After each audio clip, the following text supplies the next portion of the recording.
I sort of got into it almost by accident because I was skiing at a club in the UK, and they used to ski disabled people once the first Saturday in every month, and I just turned up one day just expecting to ski and found out that they were skiing these disabled people, and I was, first of all, I was angry. I was thinking, oh, I want to ski, why can't I ski? It was a great day, it's sunny and whatever, which is unusual in the UK.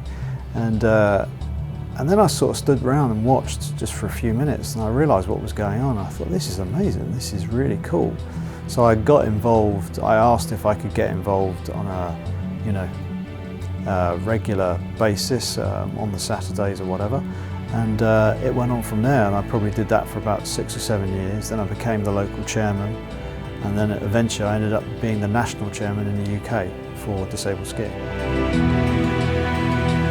We came for work reasons, but also because we were heavily into the sport. I wasn't just involved in disabled sport, I was involved in water skiing generally. I did competitions, I was running competitions, I was part of British water ski as well.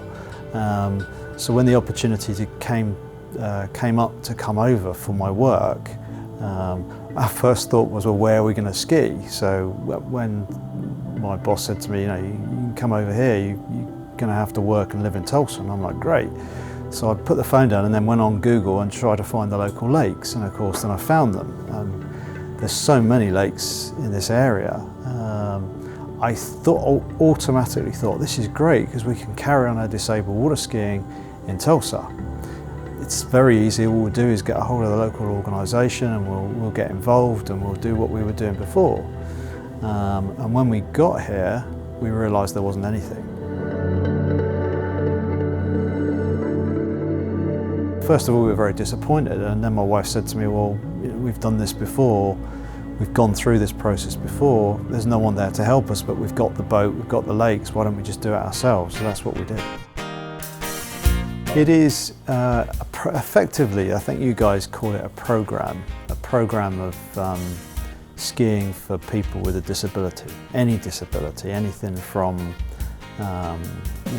being blind, being deaf, have a physical disability to mental disability, autism. I mean, you name it, we can do it. There's only one thing that we don't do, and that's brittle bone.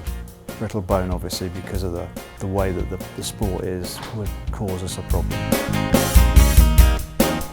I think, to be honest with you, a lot of disabled people have got less fear than we have, and some of them would argue they've got greater talents than we have, and I would absolutely agree with that.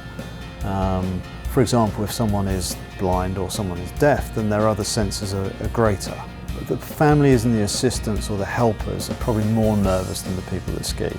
Once we take them away from their comfort zone, they're normally pretty good with us. This is the people that are actually skiing themselves. The helpers will come on the boat, or they'll stay on the land and they'll watch. They'll think it's amazing, but they're more nervous than the people that are skiing.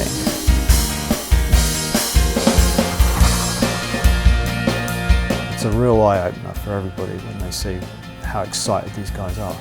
We're not one-trick ponies. We're not going to come along and teach people to ski and then say, right, okay, that's it, you've had your go, off you go. What we're going to do is we're going to try and create something that people can do on a regular basis. They feel they're actually benefiting from it. Not just physically, but mentally and socially and everything. The people involved actually doing it, they love it.